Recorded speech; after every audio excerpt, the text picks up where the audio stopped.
শিলপাটায় কি করছো? এই তো এখন হলো চাল বাটবো।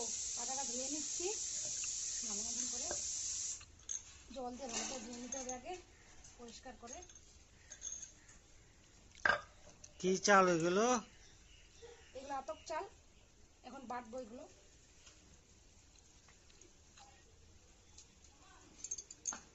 কচু দিয়ে বড়া হবে চাল দিয়ে। মিক্সার গ্রাইন্ডারে তো বাটলে ভালো লাগে না খেতে, তার জন্য চাউলের বড়া হবে না কচুর বড়া? কচুর বড়া হবে চালের গুঁড়ি দিয়ে। এর মধ্যে নুন, হলুদ, মরিচের গুঁড়ো দিয়ে তারপর কচুগুলো কেটে রেখেছিলাম, কচুগুলো দিয়ে বড়া হবে। কে খেতে ভালোবাসো অবশ্য কমেন্ট করে জানাও।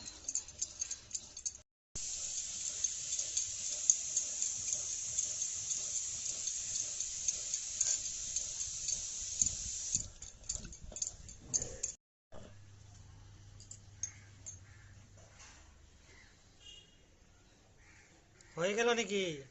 হ্যাঁ হচ্ছে, এক এক করে সব তুলে নিব প্লেটের মধ্যে। এগুলা মানে ভাজা করব। তো এগুলা কেটে সিদ্ধ করে নিয়েছি, এখন শিলপাটাতে অল্প থেতো করে নিব। থেতো করে নিলে খেতে ভালো লাগে।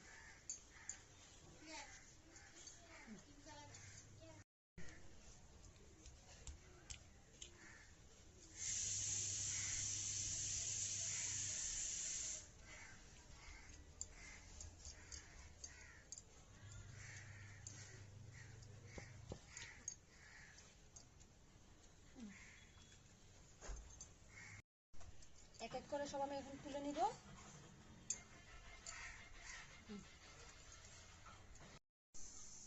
তো দেখতে পাচ্ছ বন্ধুরা, এখানে নুন আর চিনি দেওয়া হয়ে গেছে। আর এখন দিব হলুদ গুঁড়ো। হলুদ গুঁড়ো দিয়ে ভালো করে এটা মেখে নিতে হবে। ভালো করে মেখে নিয়ে তারপরে বড়াটা ভাজতে হবে। এক এক করে সব কচুগুলো ব্যাটারের মধ্যে দিয়ে দিব।